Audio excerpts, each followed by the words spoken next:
உன்னுடைய சுற்றங்களாக இருக்கக்கூடிய சகுனி, உன்னுடைய தம்பி, நீ என்ன சொன்னாலும் கேட்கக்கூடிய தம்பி, நல்லதே நினைக்காத தம்பின்னு எழுதுறார் வில்லிபுத்தூரார் இல்லையா? நல்லவை நினைக்காத இளையவனும் அப்படின்னு. இப்போ நல்லது நினைக்காத இளையவனாகிய துச்சாதனன், கர்ணன் உன்னுடைய நண்பன், இவர்களுடைய சொல் புத்தியை கேட்டு நீ செஞ்ச சில விஷயங்கள் இதெல்லாம் உனக்கு பின்விளைவுகளை கொடுத்தது. அதுல துரோணர் பின்னாடி இருக்கார். விதுரனுடைய வில் உடைந்தது ஒரு காரணம். கர்ணன் உனக்கு படைபலமாக போருக்கு வரமாட்டேன், எனக்கு அதிரதன்கிற டைட்டில் கொடுத்தாத்தான் நான் சண்டை போடுவேன்னு சொன்னது ஒரு காரணம். அப்படி சில விஷயங்களை அப்படி மேற்கோள் காட்டி சொல்லிட்டு நம்மால என்ன முடியுமோ அதை நம்ம செய்வோம்பான்னு பீஷ்மர் சொல்லிட்டார். இது 8ஆம் நாள் இரவிலே முன்ஜாமத்துக்கு முடிஞ்சு அடுத்த ஜாமம் இருக்கின்ற பொழுது கர்ணனை கூட்டிக்கிட்டு வான்னு துச்சாதனன் கிட்ட சொல்லி, துச்சாதனன் வந்த உடனே கர்ணனிடத்திலே புலம்பாத குறையா துரியோதனன் புலம்புறான். என்ன சொல்றான்? அப்பா, நீ இல்லாம போர் கஷ்டம், அவர் போர் செய்யற மாதிரி தெரியல, அவர் அமைச்சரா இருந்தும் பிரயோஜனம் இல்லை, மத்த யார் நெல் இருந்தாலும் வில்லரசன் என்று சொல்லக்கூடிய துரோணர் இருந்தும் பிரயோஜனம் இல்லை, இவர்கள் யாரும் இருந்தும் பிரயோஜனம் இல்லை, அங்கே சண்டை சரியா நடக்கல, ஆகவே நீ என்பொருட்டு வா. அப்போ தன்மானம் என்கின்ற ஒரு பொருளின் காரணமாக அவன் என்ன சொல்றான்? கர்ணன் அதிரதன் டைட்டில் எனக்கு கொடுக்க மறுத்தது உண்மை, ஆனால் அந்த பீஷ்மர் களத்திலே இருக்கின்ற வரை அவர் எப்பொழுது மண்ணை, அதாவது புல்லை கவ்வுகின்றானோ, அவன் தோல்வி உறுகின்றானோ, அந்த நேரத்துல என்ன கூப்பிட்ட உடனே நான் வர்றேன், உனக்கு உன்னுடைய ராஜ்யத்தையும் மற்றவற்றையும் நான் உனக்கு மீட்டு தருகிறேன் அப்படிங்கிற வார்த்தையை கர்ணன் பேசுறான். இதை பத்தி கூட நம்ம பார்த்தோம். அதாவது செஞ்சோற்று கடன்னு சொன்னாலும் கூட சில சமயங்களிலே தன்மானத்தை பற்றி முதல் விஷயமாக அவன் நினைத்த சமாச்சாரங்கள் நமக்கு வியப்பாத்தான் இருக்கு. காரணம், அப்ப செஞ்சோற்று கடன் என்பது முழுமையாக அவன் செய்தானா அப்படிங்கிற ஒரு கேள்வியும் நமக்குள்ள வருது. இருந்தாலும் அது சர்ச்சைக்குரிய விஷயம், அது அப்புறமா வச்சிருவோம். அதுக்கப்புறமாக என்ன நடந்தது? கர்ணனும் அங்கே பீஷ்மரும் மறுநாள் களத்திலே இறங்கி, கண்ணனும் பீஷ்மரும் மறுநாள் களத்திலே இறங்கி அவரவர்கள் தங்களுடைய வியூகங்களை அமைக்கின்றார்கள். வியூகத்தை அமைச்சு அவங்க எல்லாரும் வர்றாங்க அப்படிங்கிறத பார்த்தோம். அப்போ முதல் நாள் போரிலே அலம்பூசன் என்று சொல்லக்கூடிய அரக்கன், யாரு? பகாசுரனுடைய தம்பி.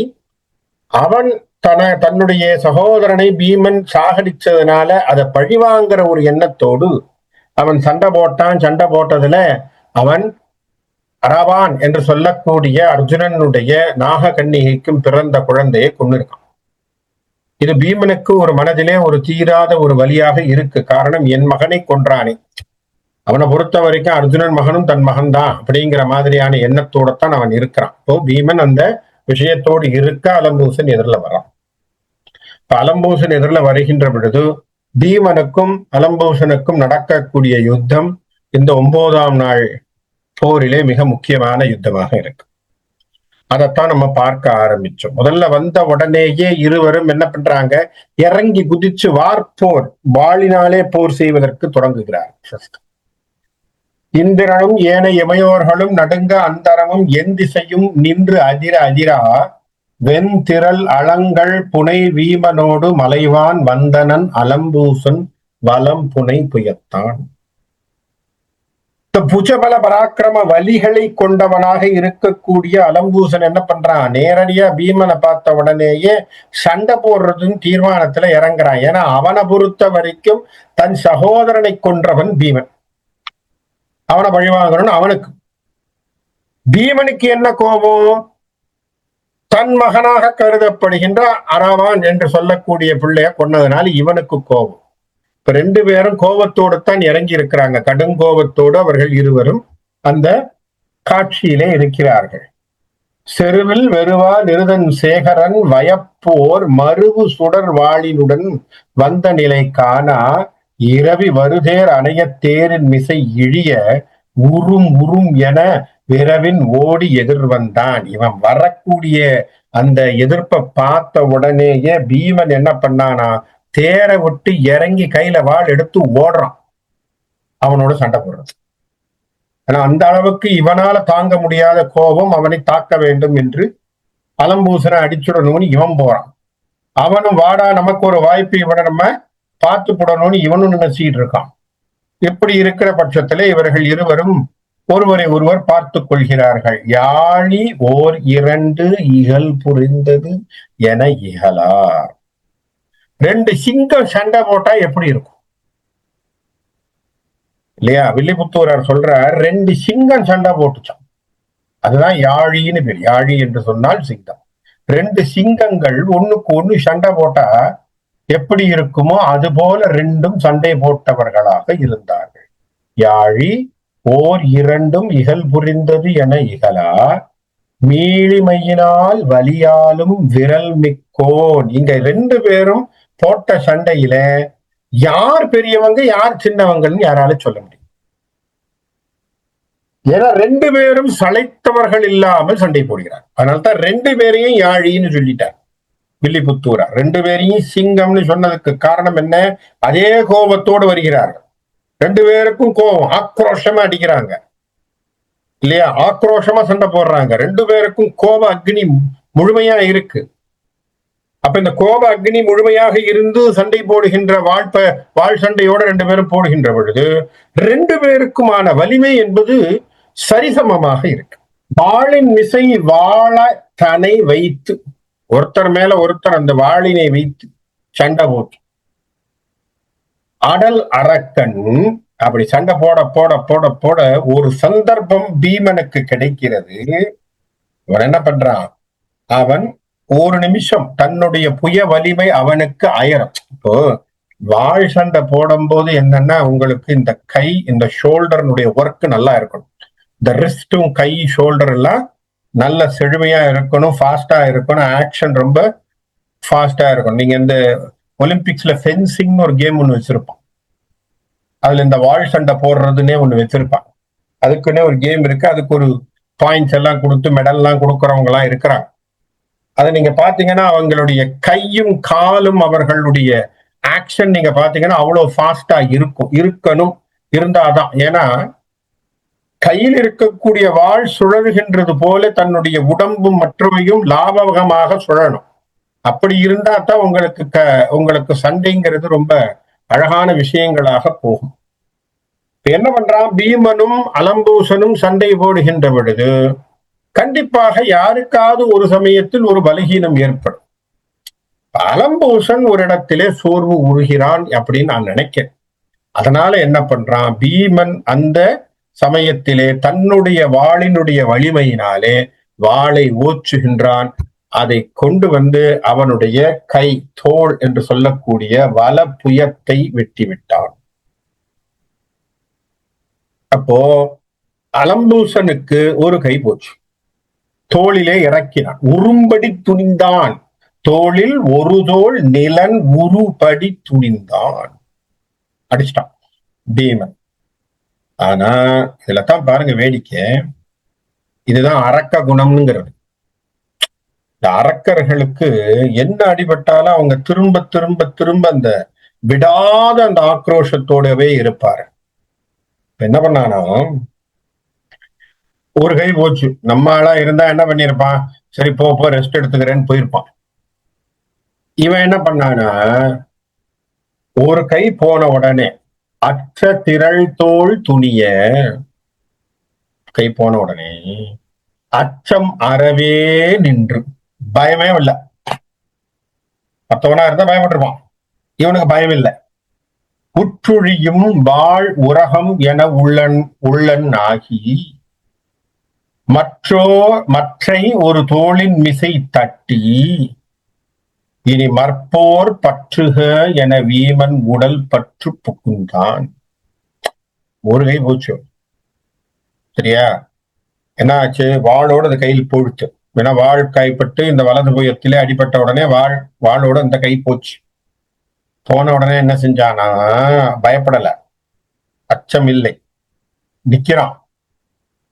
அந்த வாழ் போனதுக்காக கவலைப்படல, அதுக்கும் ஒண்ணும் வருத்தப்படல. பண்ணாம இன்னொரு கை இருக்கு இல்லையா, அதுல தோலை தட்டினானா. அப்படி இன்னொரு கையால தோலை தட்டி சொன்னானா, வா மற்போர் செய்வோம். மற்போர்னா என்ன அர்த்தம்?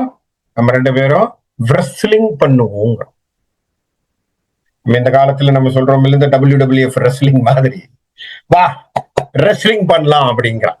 அப்ப பாருங்க அவனுடைய ஒரு ஒரு ஒரு துணிச்சல், அதாவது என்ன சொல்றது, ஒரு ஒரு திடகாத்திரமான எண்ணம். இதுதான் டிட்டர்மினேஷன் சொல்றான். ஒரு கை போயும் கூட அவன் இறங்கி சண்டை போடுறான். வா சண்டை போடுறேன், வாடா சண்டை போடுறேன் அப்படிங்கிறான். ரெஸ்லிங். பீமனை பார்த்து பயப்படல. 2 பேரும் சேர்ந்து அப்போ சளைக்காம சண்டை போடுறான். குத்துவர் திரிவர் இருக்குன்று அணைய தோள் கொண்டு. ஒருத்தர் குத்திக்கிறாங்க. பார்த்திருப்போம், கட்டி பிடிச்சுன்னு குத்திக்குவாங்க ஒருத்தர் தெரியும் தானே. இந்த ரெஸ்லிங் பாக்ஸிங்ல எல்லாம் பார்த்தோம்னா தெரியும், எங்க பஞ்ச் பண்றாங்கன்னு யாருக்கும் தெரியாது. பஞ்ச் நடந்துகிட்டே இருக்கும். குத்துவர் திரிவர் ஒருத்தர் திருப்பிக்கிறாங்க. 2 குன்றும் மோதிக்கிட்டா எப்படி இருக்குமா அந்த போல இருக்காங்களா. ஒத்துவர் ஒருத்தர் கட்டிப்பிடிச்சு நிக்கிறாங்க. வயப்புலிகள் என உடன் ஓடி தத்துவர். யாருடைய புயங்கள் பெருசா இருக்குன்னு பார்த்து ஒருத்தர் புஷ் பண்ணிக்கிறான்.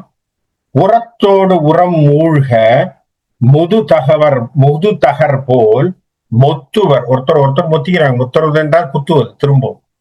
சினத்தோடு எதிர் மூட்டுவர் சிரத்தால். அது மட்டும் இல்லாம 2 பேரும் என்ன பண்றாங்க, தலையை முட்டிக்கிறாங்க. இந்த ஆடு பாத்தீங்கன்னா கடா ஆடுன்னு சொல்லுவாங்க. கோபத்துல பாத்தீங்கன்னு வைங்க, 2ம் சண்டை போடும். ஆடு பாத்தீங்கன்னா என்ன பண்ணும், சண்டை போடும் போது இந்த ஆடும் அந்த ஆடும் தலையை முட்டிக்கும். நீங்க பாத்துருப்பீங்கன்னா தலையை முட்டி இடிச்சுக்கும். இடிச்சு ரத்தமே வரும். சில ஆட்டுக்கு அடிச்சு அப்படி டங்குன்னு அடிச்சு ரத்தமே வரும். ஆனாலும் வெறித்தனமா சண்டை போடும்.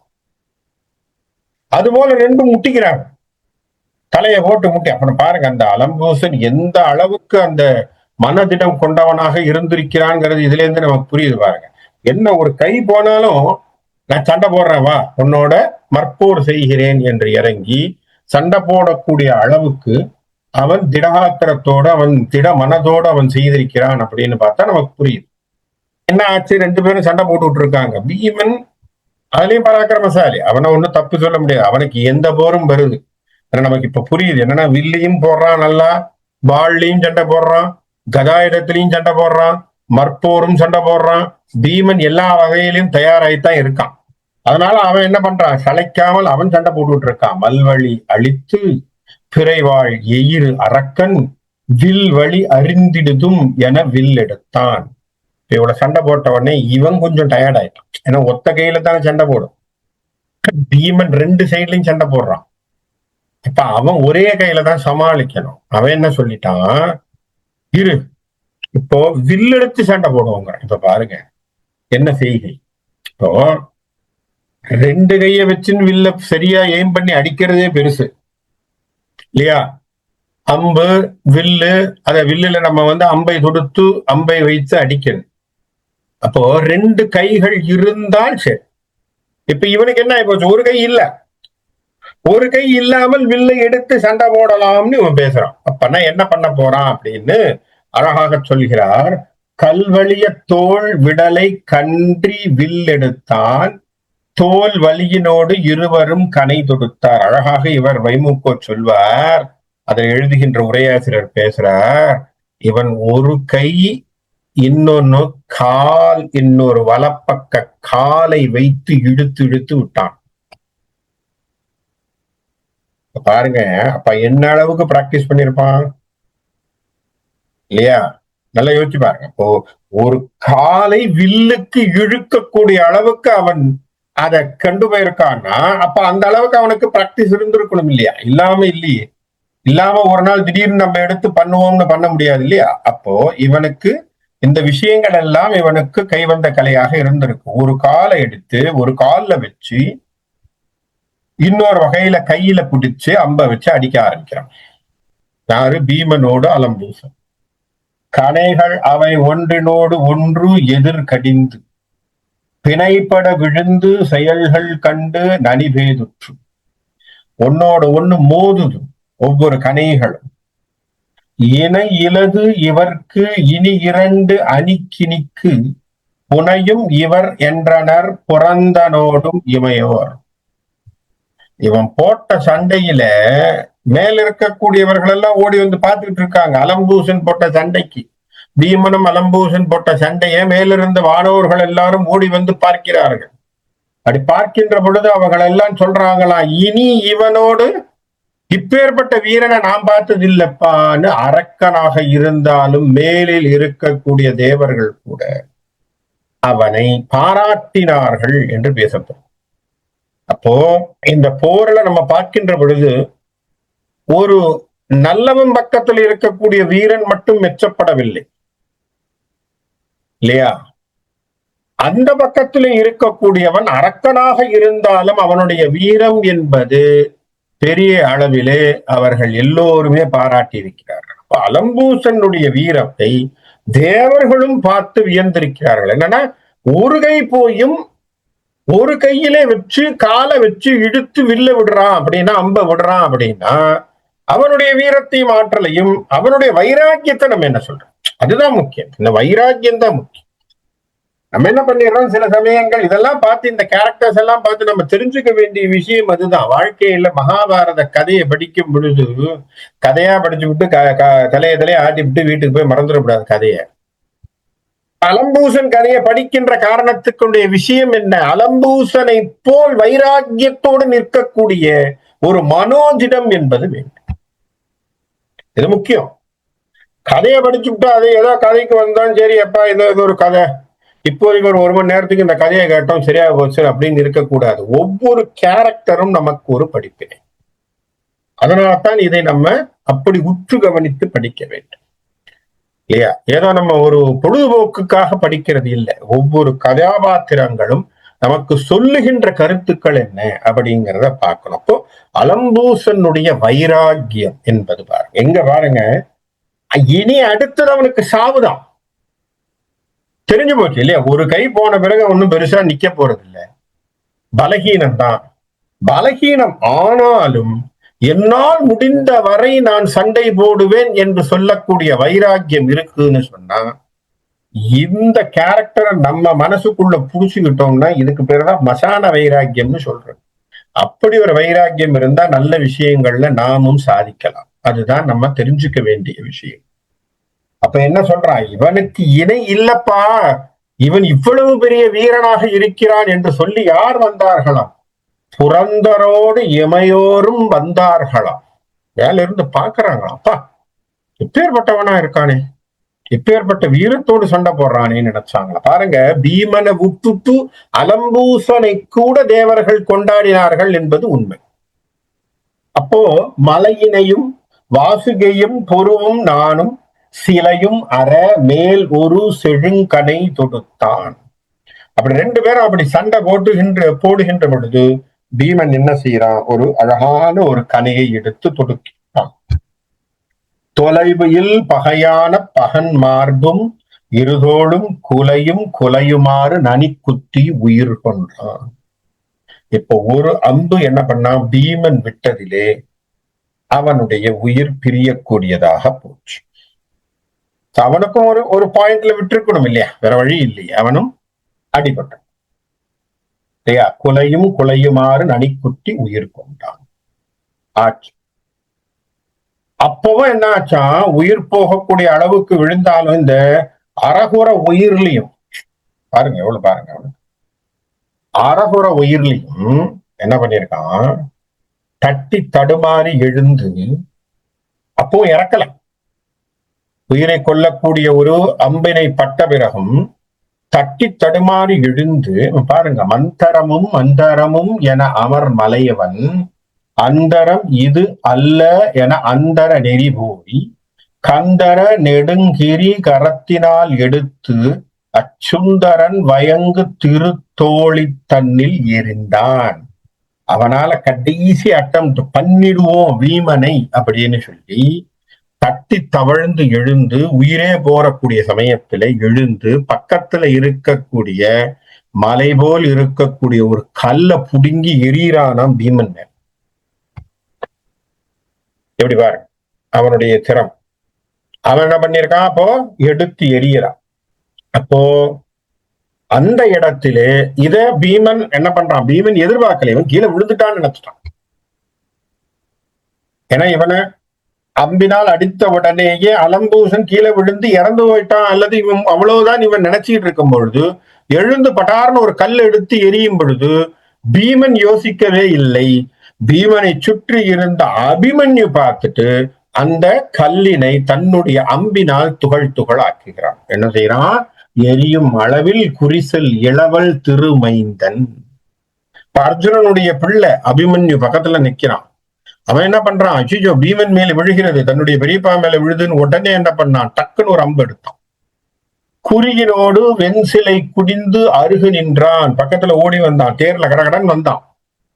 பொறியில் அவன் வீசிய பொறுப்பு ஒரு அணு ஆகி முறியும் வகை பல் பகழி முகில் என விடுத்தான். உடனே டக்குன்னு ஒரு அம்பை எடுத்து விட்டான். எப்படி ஆகி போச்சான், சூரியனை கண்ட மேகம் போல் ஓடிவிட்டு, சூரியனை கண்ட பனி போல் மறைஞ்சு போச்சு.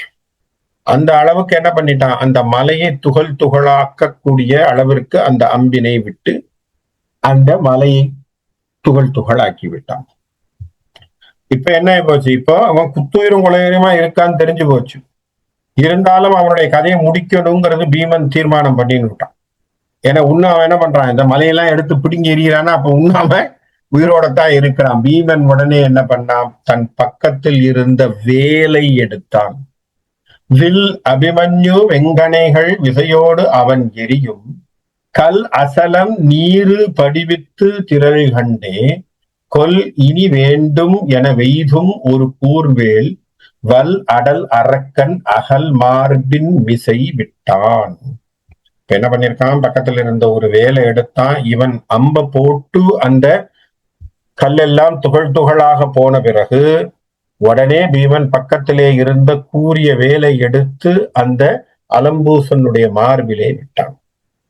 ஏன்னா இனி கதையை முடிச்சுதான் ஆகணும். இன்னும் அவன் குத்துயிர் கொலையுரியமா இருந்தா என்ன ஆகும், திரும்ப திரும்ப வரத்தான் போறான். அப்படிங்கிறதுனால அவனை அடிக்கிறான். விட்ட வடிவேலும் உருவ வேல் உருவும் முன்னே பட்டு அவனும் வீழ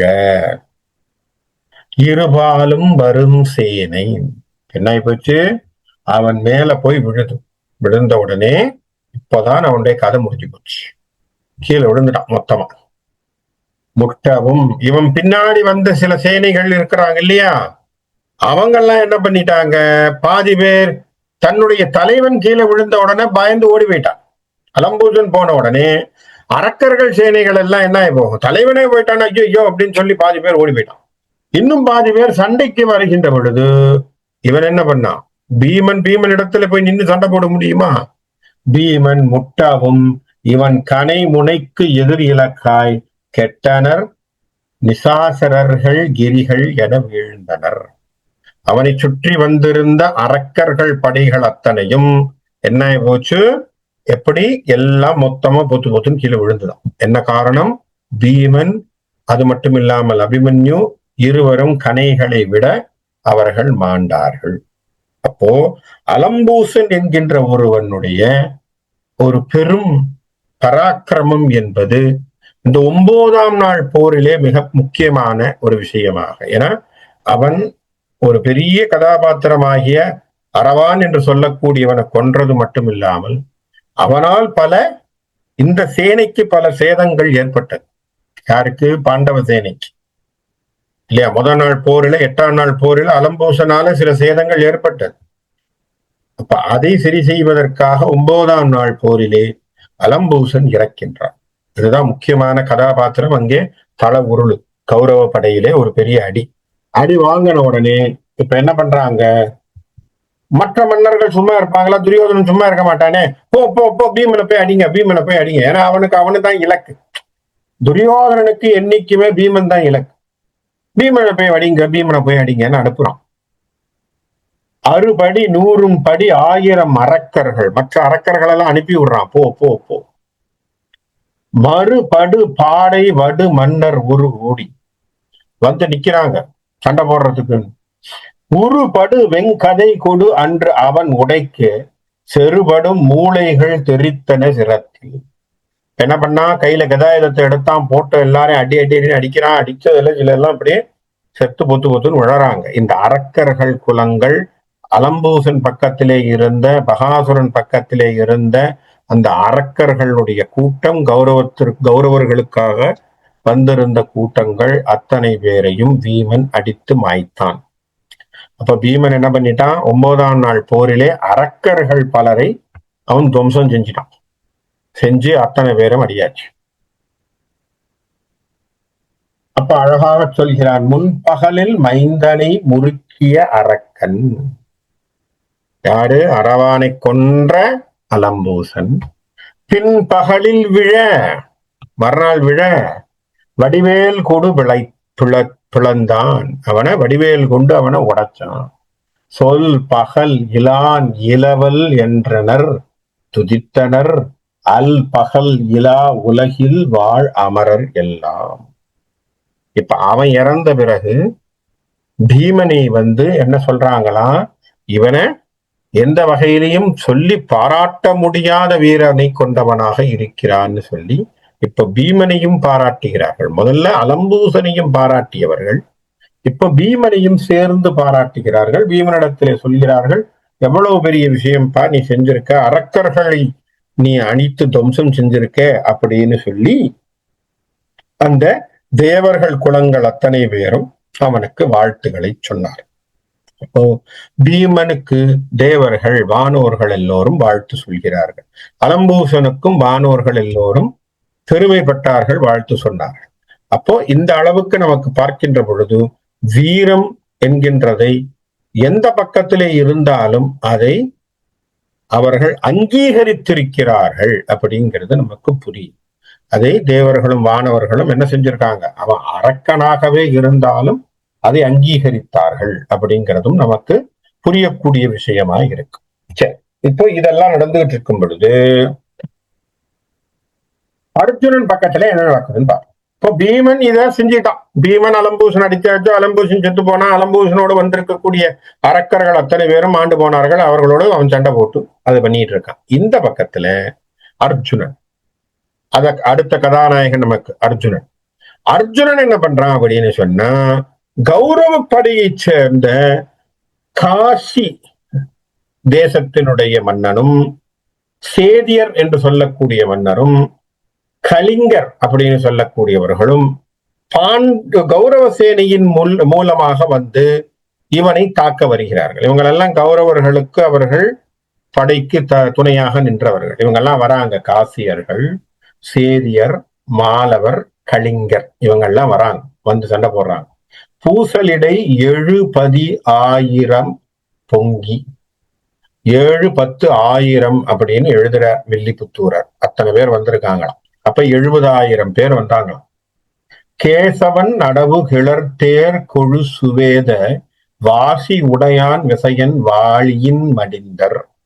இப்ப என்ன அழகான குதிரை, என்ன மாதிரியான குதிரை என்னன்னா, அவனுடைய குதிரைகள் ஓட்டுவது யாரு? கிருஷ்ண பரமாத்மா, சாரதி அவர். அவர் இருக்கும்போது இவனுக்கு என்ன பயம்? அவர் பக்கத்துல இருக்கார், அடிச்சு துவம்சம் பண்றா அத்தனை பேரையும். அங்க ஒரு 70,000 பேர் அடி. இப்ப கௌரவ சேனைக்கு 9ஆம் நாள் போரில பெரிய அடி, பெரிய அடி. 70,000 பேர் காலி, அரக்கர்கள் படை காலி, அலம்பூசன் காலி. யோசிச்சு பாருங்க, பெரிய தலையே போயிருக்கு.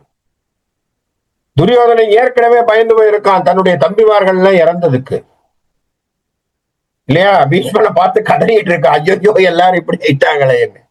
இப்பதான் அவனுக்கு மனசுக்குள்ள ஒரு பயமே ஏற்பட்டிருக்கு. இது வரைக்கும் பிள்ளைக்கு பயமே கிடையாது. நான் ஏற்கனவே சொன்ன மாதிரி ராஜா விட்டு கண்டுபிடியாவன் கஷ்டம்ங்கிறத வாழ்க்கையில பார்த்ததுல அவன் இன்னைக்கு பார்த்திருக்கான் கஷ்டத்தை, இல்லையா? The person born with silver ஸ்பூன்ங்கிற மாதிரியே வாழ்க்கையை ரொம்ப செல்லமாவே வாழ்ந்துட்டான். இப்ப கஷ்டம்ங்கிறதே இவன் இன்னைக்குத்தான் இந்த போர் முனையிலே பார்க்கிறான், இல்லையா? மாறாக பாண்டவர்கள் பார்த்தது எல்லாமே கஷ்டம்.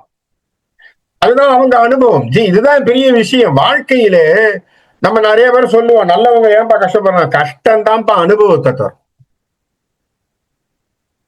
சுகத்திலேயே வாழ்ந்துட்டு இருந்தா அனுபவமே வராது. சுகமாவே இருந்துட்டோம்னா அனுபவமே கிடைக்காது.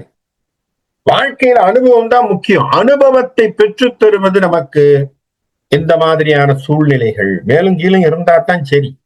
கீழே போனா எப்படி சமாளிக்கணும்னு தெரியணும். எப்பவுமே ஒரே மாதிரியே வாழ்க்கை வாழாது. சக்கரம் தானே அது. அப்ப கஷ்டங்கிறது என்னன்னே தெரியாத பிள்ளை அவன் துரியோதனன். அவன் அடி வாங்குறான் பிள்ளை, அவனுடைய சகோதரர்கள் போயிட்டான்னு பதறான். இப்ப அவனுக்கு அடுத்த அடி இந்த 9ஆம் நாள் போகல, இன்னும் வரப்போகுது. இனிமே தானே அவனுக்கு அடியே வாங்க போறான் இல்லையா? 10, 11 எல்லாமே அடிதான். பெரிய பெரிய தலையெல்லாம் போகுது. இனிமேதான் இருக்கு அவனுக்கு கதை. அப்ப இவனுக்கு என்ன போச்சு, 9ஆம் நாள் போர் உடனே என்ன பண்ணிட்டான், போங்க போங்கன்னு துரியோதனன் என்ன பண்றான், காசி, ஏன்னா இவன் போய் சண்டை போட மாட்டான் அர்ஜுனனோட, போ போ போ நீ போ நீ போ அப்படின்னு காசி, மாணவர்கள், கலிங்கர், ஒட்ட, நீ போ நீ போய் சண்டை போடு. அவன் போனா ஒரு 70,000 பேர் போனான். அவன் ஈஸியா எல்லாரையும் டப்பு டப்புன்னு போட்டு தள்ளிட்டான். நம்ம ஊர் பாஷையில சொல்ல போனா போட்டு தள்ளிட்டான். அவ்வளவுதான், முடிஞ்சு போச்சு. அவனுடைய அம்பை எடுத்தான், அழகா அத்தனை பேரையும் கொன்று குவித்தான். முடிஞ்சு போச்சு, மடிந்தனர். அப்போ இந்த விஷயம் தெரிஞ்ச உடனே ஒரு பக்கத்துல பீமன் அரக்கர்களை கொன்று குவித்தான் அலம்பூசனோடு, இன்னொரு பக்கத்துல விஜயன் ஒரு 70,000 பேர் மன்னர்களை கொன்று குடிக்கிறான். இப்ப யார் தலை இதுல அடிபடும், பாதிப்பு யார கேட்பாங்க கேள்வி? இப்போ நல்லா யோசிச்சு பாருங்க. படைக்களத்திலே ஒரு தோல்வி என்று வந்தால் யார் பொறுப்பு? படை சேனாதிபதிக்கு பொறுப்பு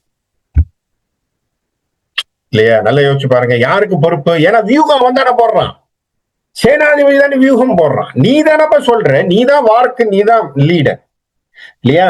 மன்னன் சொல்றது இல்ல.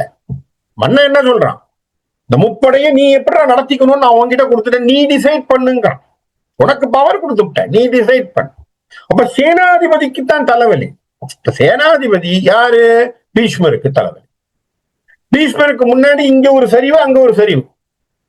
இப்ப ஏற்கனவே பீஷ்மர் மேல இவனுக்கு நல்ல மதிப்பு இல்லை. இப்போ நமக்கு தெரிஞ்சு போச்சு, நம்ம பிள்ளைக்கு என்ன ஆகி போச்சு, அவர் ஏதோ ஓரவஞ்சனையா இருக்காரோன்னு இவனுக்கு ஒரு மனசுல நினைப்பு. ஓப்பனாகதானே துரியோதன் மனசுல என்ன, பீஷ்மர் ஏதோ சண்டை போடாம இருக்கார், காரணம் என்ன, அவருக்கு பாண்டவர்கள் மேல ஒரு சின்ன சாஃப்ட் கார்னர் இருக்கு அப்படிங்கிற மனசுல இவனுக்கு ஒரு எண்ணம் இருக்கு.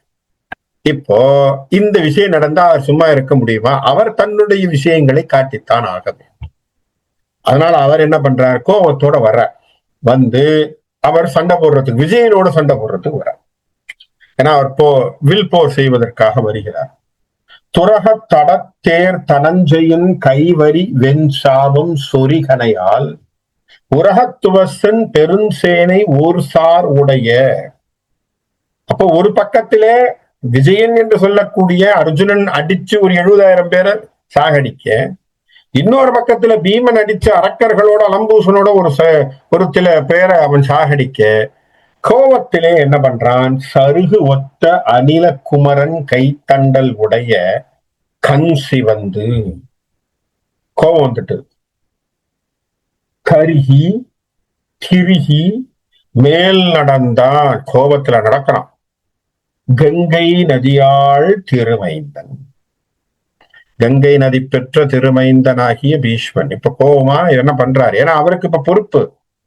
அவரை நாளைக்கு கேள்வி கேட்பாங்க, என்ன சும்மா இருந்துட்டீங்கன்னு கேள்வி வந்ததுன்னா என்ன பண்ணுவான்?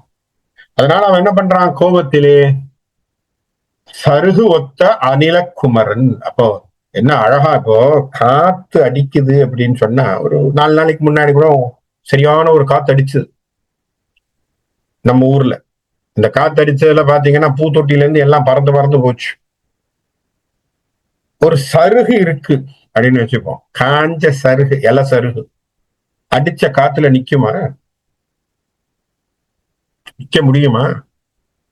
அதுபோல இவர் அவ்வளவு ஆக்ரோஷமா வராராம். அந்த காத்துக்கு முன்னாடி சருகு போல இருக்கக்கூடிய மற்றவர்களை அப்படி யோசிச்சுட்டு வர்றார்.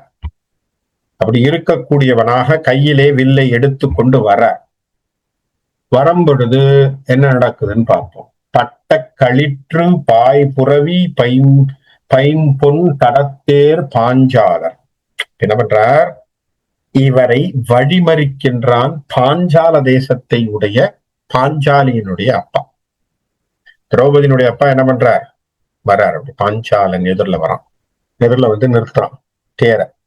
அவனோட அவனுடைய பிள்ளைகள் எல்லாரும் திருஷ்ட தூய்மனன் முதலோர்கள். இப்ப நல்லா யோசிச்சு பாருங்க, பீஷ்மர் கோபத்தோட வர்றார் விஜயன் அடிக்கணும்ட்டு. அவனை தடுக்கிறதுக்கு யார் வர்றா? பாஞ்சால தேசத்தை சார்ந்த பாஞ்சாலனும் திருஷ்டத்யுமன். அந்த பக்கத்துக்கு சேனைக்கு அவன் தானே தலை.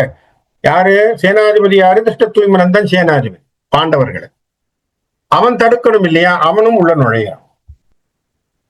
இப்ப யார் பண்றாங்கன்னா, இது மட்டும் இல்லையா, இன்னொருத்தரையும் கூட்டிட்டு வர்றாங்க. யார கூட்டிட்டு வர்றாங்க? சிகண்டியுடனே. சிகண்டியும் கூட்டிட்டு வர்றாங்க உள்ள.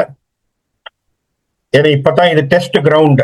நல்லா ஞாபகம் வச்சுக்கோங்க, இது டெஸ்ட் கிரவுண்ட். 9ஆம் நாள் போர் இட்ஸ் டெஸ்ட் கிரவுண்ட். என்ன டெஸ்ட் கிரவுண்ட்? அவர் என்ன சொல்லியிருக்கார்? பொண்ணை பார்த்தனா சண்டை போட மாட்டேன்னு சொல்லியிருக்கார். அதுதானே அவர் சொன்ன வார்த்தை. பெண் என் எதிரிலே வந்தால் நான் சண்டை போட மாட்டேன், வில்ல தூக்கி போட்டுருவேன், நான் கையில வில்லையும் அம்பையும் எடுக்க மாட்டேன்னு சொன்னார். இப்போ சிகண்டிய கூட்டிட்டு வர்றார். இப்ப என்ன காரணம் பார்ப்போம். சிகண்டியை வச்சாதான் அங்க அவருக்கு ஒரு செக் பாயிண்ட் அது இல்லையா? சிகண்டியுடனே எதிர் தோன்ற. அப்ப எதிரில வந்த உடனே வட்ட கவிகை வீடுவனும் மன்னருக்கு இளைய காளையரும் எட்ட திக்கின் காவலரும் அவரோடு எய்தி இகழ் செய்தனர். அத்தனை பேரை வந்து நிக்கிறாங்க. நின்ன உடனே மற்றவர்கள் எல்லாம் பாக்குறாங்க அப்படியே பீஷ்மரை என்ன செய்யறான். அப்ப என்ன செய்யறான் பார்ப்போம்.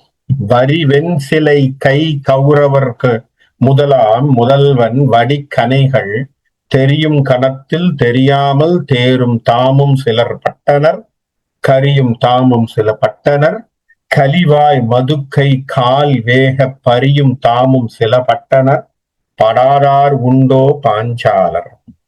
இப்ப அவன் என்ன பண்ணிட்டான்? சிகண்டிய மறைச்சி அவனுடைய துரியோதனனுடைய படைகள் என்ன பண்ணிட்டாங்க? சிகண்டி தெரியாத அளவுக்கு இவனை கொஞ்சம் மறைச்சு நிக்க வச்ச உடனே பீஷ்மர் பாஞ்சால தேசத்தினுடைய மற்றவர்களோடு அவன் சண்டை போடுகின்றான். அப்ப பாஞ்சால தேசத்திலே இருக்கக்கூடிய மற்றவர்களை, அப்போ சிகண்டி தெரியல இவனுக்கு, நேரடியாக சண்டை போட அவன் அடிக்கிறான். அடிச்சு 2 பேரும் சண்டை போட ஆரம்பிக்கிறாங்க. ஆரம்பிச்சதுல பாஞ்சால தேசத்திலே சில சேதங்கள் ஏற்படுது. பாஞ்சால தேசத்தை சார்ந்த அவருடைய சார்ந்த நட்பு மன்னர்கள் சிலர் உயிரிழக்கிறார்கள். அவர்களுடைய சேனை படை வீரர்கள் சிலர் உயிர் இழக்கிறார்கள். பாஞ்சாலனுக்கே அடிவாங்க. இப்படி நடந்துட்டு இருக்கும் போது இப்பதான் என்ன பண்ணணும்? இப்ப நேரா நல்ல சந்தர்ப்பம். ஏன்னா சிகண்டி தன்னுடைய இருப்பை காட்ட வேண்டும் இல்லையா? சிகண்டி இருக்கா, பாஞ்சாலரோடு இவன் சண்டை போட்டு இருக்கான். சிகண்டி மறைச்சு இவங்க மற்ற ராஜாக்கள் எல்லாம் சண்டை போடும் பொழுது சிகண்டி தன்னுடைய இருப்பை காட்டணும் இல்லையா? சிகண்டி என்ன பண்றா? நீயும் கானகம் குடியேற நின் பேர் உடலாம் நீள்நிலத்தில் தோயும்படி நிற்பொற நின்றேன் என்றே சொல் 1000 சொல்லி சேயும் தனக்கு நிகரில்லா சிகண்டி கடுங்கால் சிலை வாங்கி காயும் கனைக்கு இலக்கு ஆனான் காமன் கனைக்கு கலங்காதவன். அப்படி நின்றுட்டு இருக்கும் போது பீஷ்மரிடத்துல இவ சொல்றான், சிகண்டி நீ இப்ப என்ன பண்ண போற?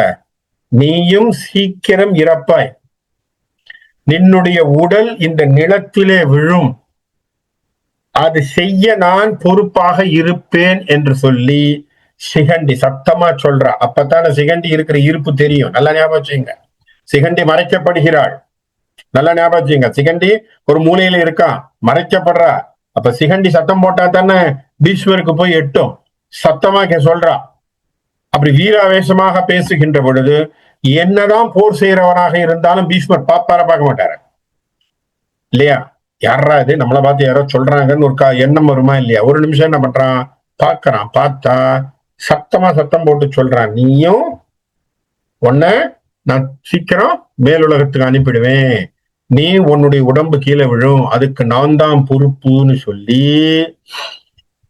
சேயும் தனக்கு நிகரில்லா சிகண்டி. அருமையான வார்த்தையை வில்லிபுத்தூரார் இந்த இடத்துல போட்டிருக்கார். இதுக்கு விளக்கம் சேய் என்று சொன்னால் முருகப்பெருமானை ஒத்த சிகண்டி என்று பேசுகின்றான். என்ன அர்த்தம்? சிவபெருமானிடத்திலே தவம் இருந்து அவன் அந்த வரத்தை வாங்கினான். அப்ப தம் பிள்ளையா சிவனே பார்த்துட்டார். அதனாலதான் முருகனை ஒத்த பிள்ளையா யாரு? சிகண்டி.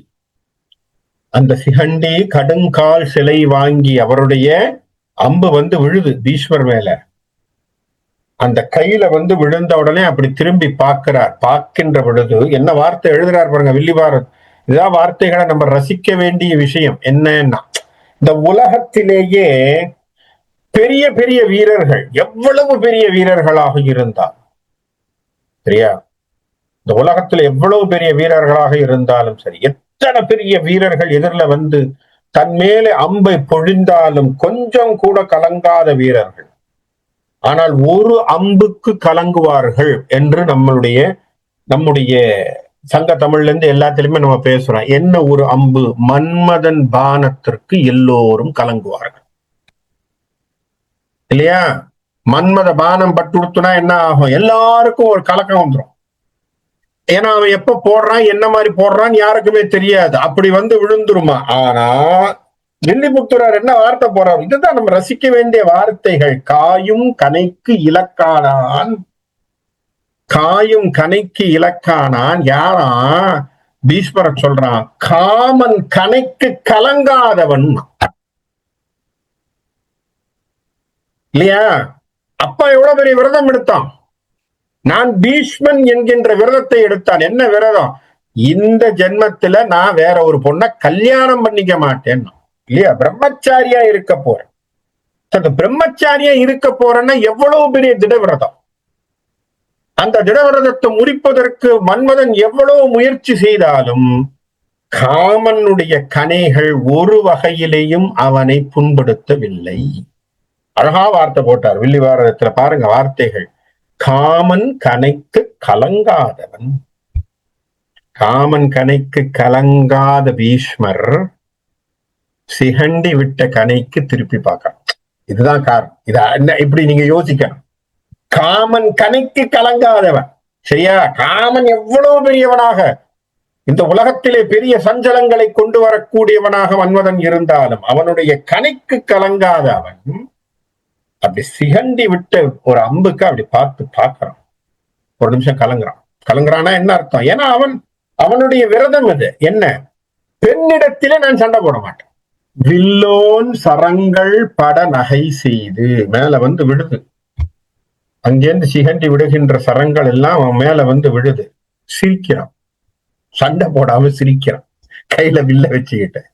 இதை யோசிச்சு பாருங்க. பீஷ்மரனுடைய எண்ணம், பீஷ்மரனுடைய செய்கையை பார்த்து அவன் மேல் தனது வில் வளையா தொல்லோன் நின்ற நிலை கண்டு, இவன் என்னப்பா இவன் சண்டை போடாம நிக்கிறான்னு தூரத்துல இருந்து ஒருத்தன் பார்த்துக்கிட்டு இருக்கான். பீஷ்மர் இப்படி சும்மா நிக்கிறாரேன்ட்டு. யாரது? நம்ம வார்த்தையை தட்டாத தம்பி ஒருத்தன் இருக்கிறான் துரியோதனனுக்கு. அவன் பேரு துச்சாதனன்னு பேர். அவன் அங்கேருந்து பார்த்துட்டான். ஐயோ என்னடா இது, பீஷ்மர் இப்படி நின்னுட்டாருன்னா என்னடா ஆகிறது அப்படின்னு ஓடி வர்றான். அவன் ஒரு படையை திரட்டிட்டு வர்றான். தன் சுடு சரத்தால் வருகின்ற பொழுது என்ன பண்றான்? சரங்களை விட்டு கொண்டே வருகிறான். பல்லோர் வியப்ப, எல்லோரும் பார்த்து வியக்க, தங்கள் குலப்பகைவன் சேனாதிபதி இளவல் செல்லோடு அனவு நெடுங்கொடியும் தேரும் சிலையும் சிதைவித்தான். அங்கேருந்து பாஞ்சி வருது அவனுடைய சரம். அந்த சரங்கள் விழுகின்ற பொழுது சிகண்டியினுடைய தேரினுடைய கொடி, சிகண்டியினுடைய தேர், சிகண்டியினுடைய தேரினுடைய சக்கரம், அவன் கையிலே இருந்த வில் எல்லாத்தையும் உடைக்கிற அளவுக்கு அவன் பானங்களை விட்டு கொண்டு வருகிறான். உடைஞ்சிச்சு. உடஞ்ச உடனே சிகண்டி ஒரு வகையில கொஞ்சம் பேக். ஏன்னா எதிர்பார்க்கல.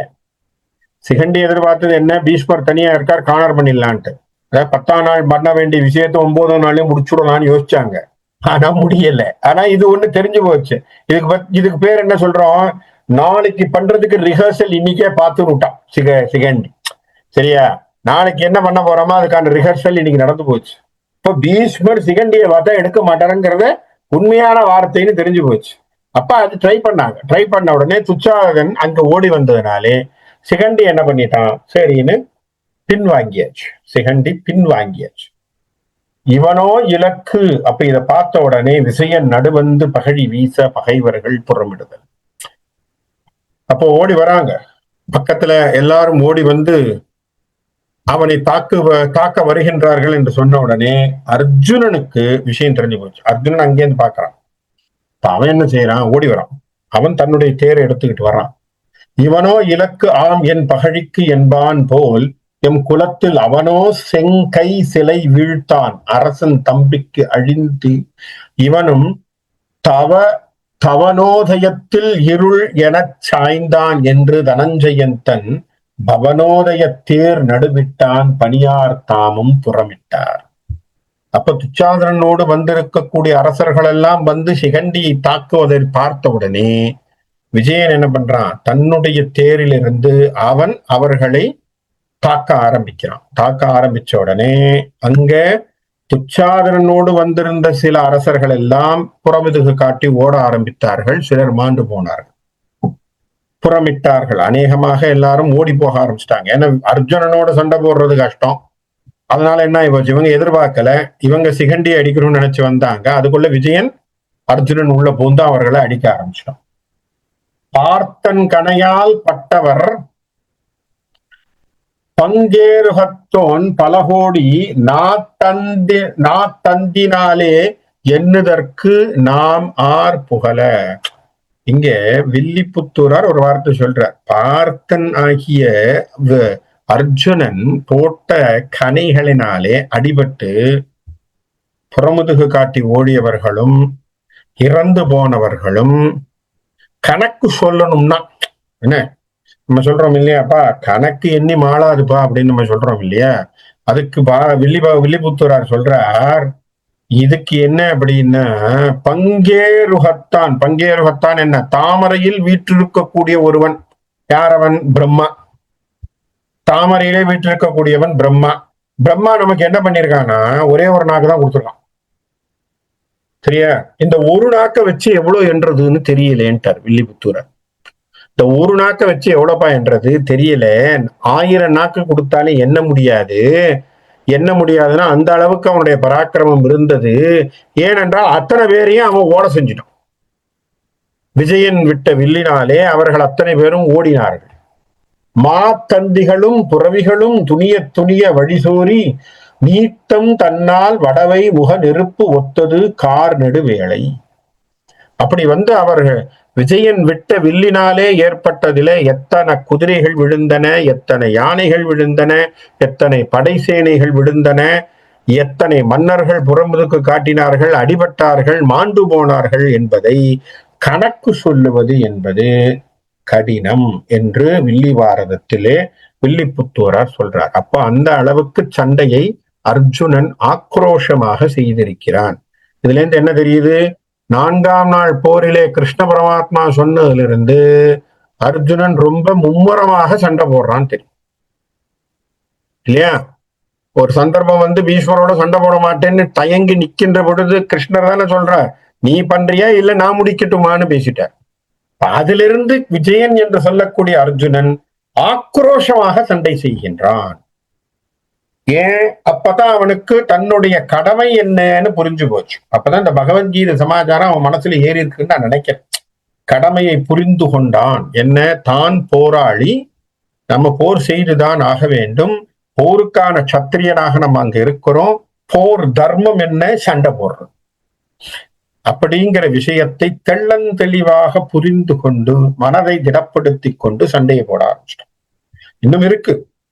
அவன் இன்னும் ஒவ்வொருத்தரையும் சேலஞ்ச் பண்ணும் பொழுதுதானே இருக்கு. பீஷ்மரை பார்க்கின்ற பொழுது இருக்கு, துரோணரை பார்க்கும் பொழுது இருக்கு, இதெல்லாம் இருக்கு. ஏன்னா நிறைய தர்ம சங்கடங்கள் வரும். இதுதான் முக்கியமான.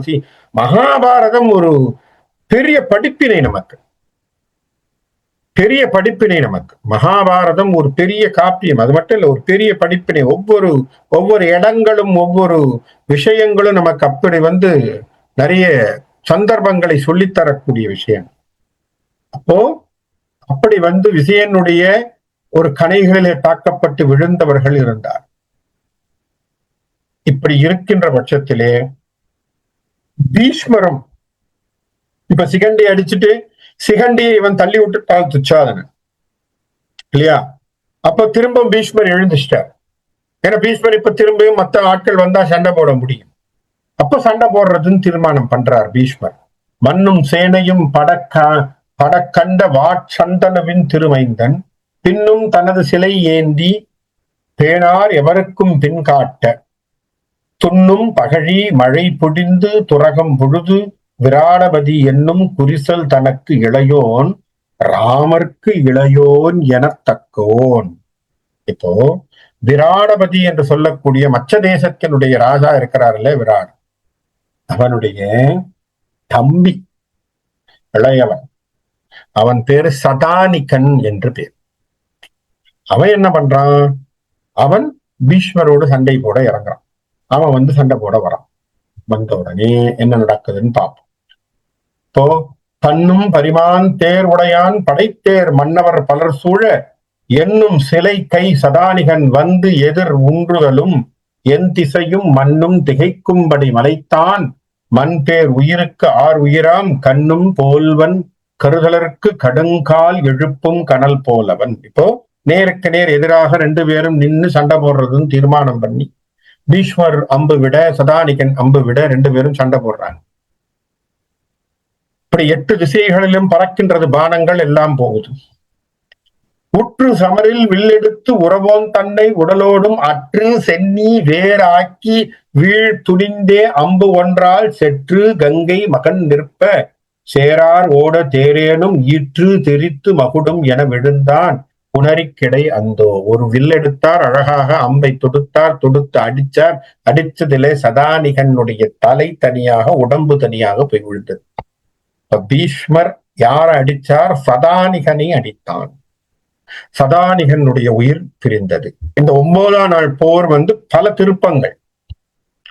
கௌரவ சேனையிலும் அடி, பாண்டவர்கள் பக்கத்திலே சதானிகனுடைய மரணம். சதானிகன் யாரு, விராடனுடைய விராடனுடைய யாரு, இளவல், அவனுடைய சகோதரன்.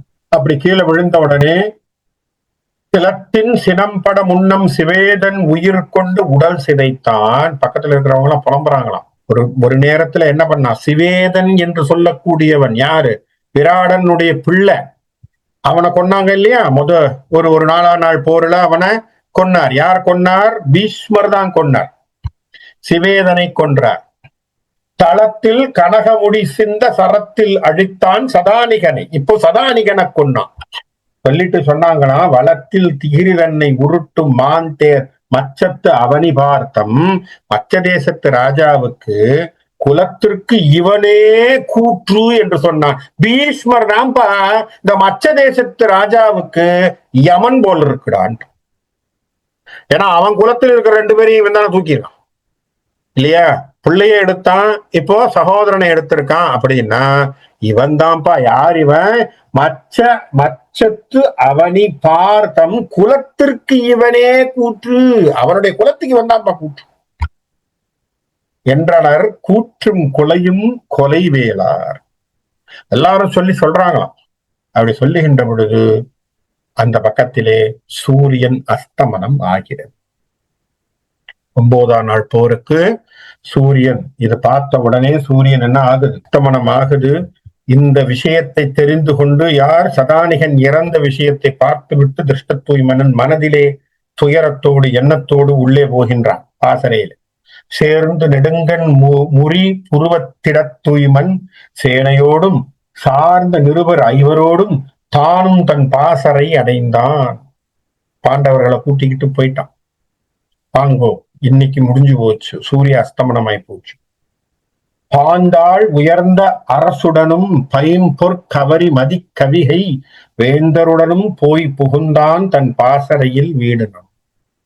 இப்ப யாரெல்லாம் மிச்சம் இருக்கிறாங்களோ, உயிரோட இருந்தவங்களை எல்லாரையும், தன்னோடு வந்திருந்த அரசர்கள், தன்னோடு போர் புரிந்த மற்ற அரசர்கள் அத்தனை பேரையும் கூட்டிக்கிட்டு பீஷ்மர் தன்னுடைய பாசறைக்கு போய் சேர்ந்தார். ஏன், சூரிய அஸ்தமனம் ஆனது.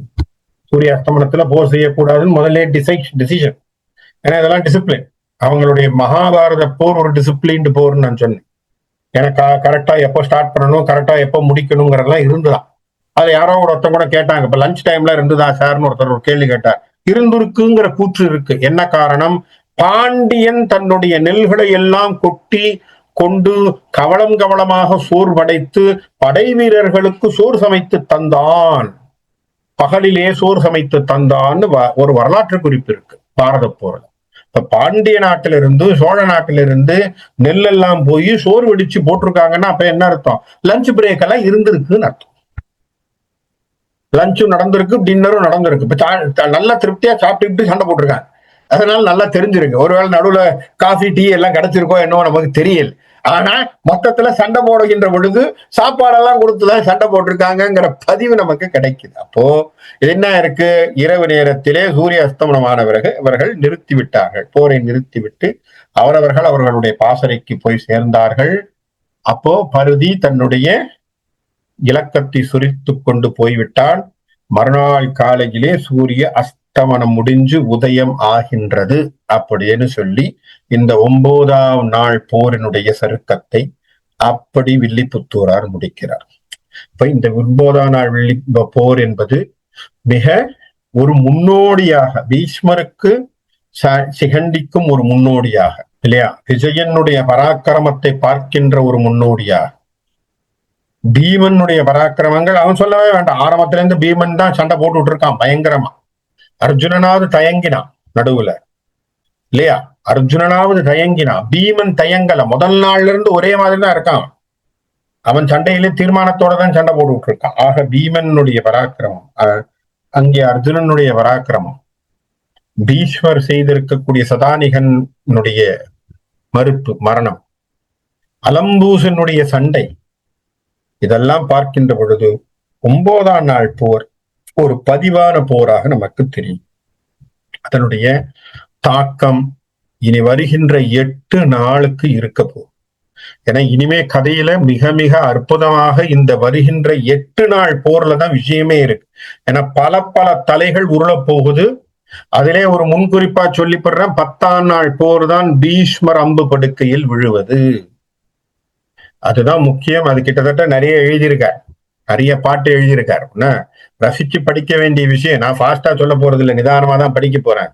ஏன்னா ஒவ்வொரு பாட்டும் அதுல ரசிக்கணும். பீஷ்மரனுடைய பேச்சும், பீஷ்மரும் விஜயனும் செய்கின்ற பேச்சும், அவர் அடிபட்ட பிறகு விஜயனிடத்திலே அவர் கேட்கின்ற விஷயங்களும், தர்மன் போய் நின்று கேட்கின்ற விஷயம், இதெல்லாம் படிப்பினைகள், பாடங்கள், நம்ம படிக்க வேண்டிய விஷயங்கள். அதனாலதான் சொன்னேன், ஏதோ இன்னைக்கு படிச்சு நாளைக்கு எக்ஸாம் எழுதுறதுக்கு மகாபாரதம் படிக்கல.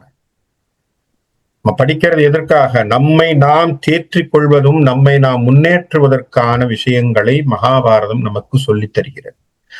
இன்றைக்கு இந்த 9ஆம் நாள் போர் இதோடு முடிவடைகிறது. 10ஆம் நாள் போரை பற்றியான விஷயத்தை வருகின்ற வாரத்திலே பார்ப்போம்னு சொல்லி இன்னைக்கு இத்தோடு இதை நிறைவு செய்கிறேன். நன்றி, வணக்கம்.